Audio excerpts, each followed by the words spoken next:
The Joe Rogan Experience. Usman and Colby will make space to throw punches, which could get them in trouble against somebody like him, because his power in his left hand is fucking nasty. It's fucking ridiculous. Like if you pull up, if you see the fight with him when he wobbled or dropped Nick Diaz. Yeah. Nick Diaz don't get dropped the shit. Like I know. like that. But how crazy is Nick Diaz? Nick Diaz forced him into a dogfight. That's just forced him into a dogfight. And that was one of the most freakish, weirdest knockouts. It was amazing. But the thing is, that was when UFC had first taken over Strikeforce, and I was sitting there cage size, and I'm thinking to myself, this is hands down the greatest MMA one-round fight I've ever seen in my life. It was amazing. It was amazing. He just wore him out. Yeah.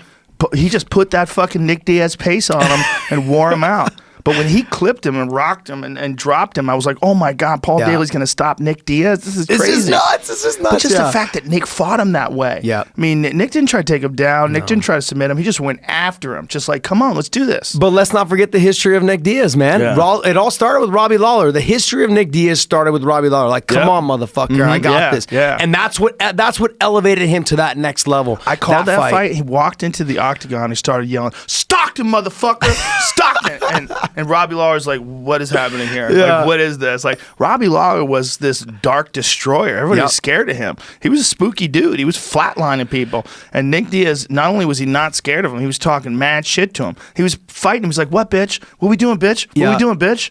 And people don't understand this. It's so funny. I was talking to Big John the other day on our show, and I was saying, like, hey, man, the guys that I didn't got so damn tired when guys talk to me. It stresses me the fuck out, man. I'm like, I just start sweating, and I'm like, this is... Shut the fuck up. We're supposed to be fighting. I couldn't believe it. I was like, dude. Do you remember when Nick Diaz did that to Frank Shamrock? And Frank Shamrock was like, I can't believe this is happening. Because it's usually Frank that does it. Yes. I trained with Frank for years, and I'm like, I'm in his guard, and he's like, come on, Josh, get up. Like, throw punches, do something. I'm going to fucking sub you. I'm going to do this. I'm going to do that.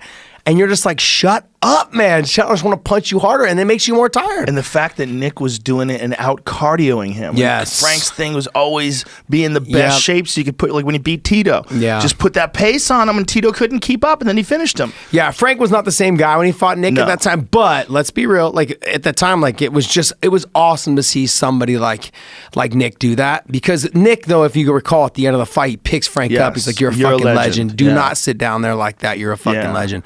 And that's what people talk to me all the time about my fight with Nate. And I say, look, man, I have nothing but respect for both those guys. Those guys are fucking animals. Not only are they animals, but what I love is I love people. We were talking about Big John being a good guy before we came on the show. Yeah. And Big John McCarthy. And I said, absolutely. And when I think of guys that are good guys, I think of guys that stick by their friends no matter what. Yes. You got to remember that brawl that happened on CBS, right? We were talking about that as well.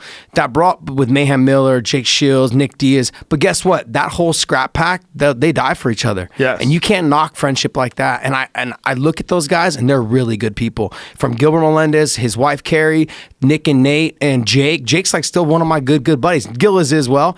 But even though I don't talk to Nate anymore, really, but it's still, I have nothing but respect for those guys themselves. They did it on their own, and they're fucking amazing. I will buy their pay-per-view every single time they fight, no matter what. Agreed. And, Nick Diaz changed the game in terms of his elite cardio. He did something that was a new thing, and that new thing was, he's not going to hit you with 100% power. He's going to hit you with 50%, but he's going to hit you twice as much, and you're never going to get to breathe. And he's going to stay on top of you, and he's going to talk to you the whole time. So he's going to fuck with you psychologically. He's going to disrupt your breathing by constantly hitting you. And then once he realizes you're hurt, then he's digging to the body. Then he's putting it on you. And on top of that, black belt jiu-jitsu skills, really good wrestling takedown defense, fucking chin made of iron, and an unstoppable will. His will to beat you was just unstoppable. When Nick was at the top in Strikeforce, to this day, I think he's one of the best fighters that's ever done it. Yep. To this day.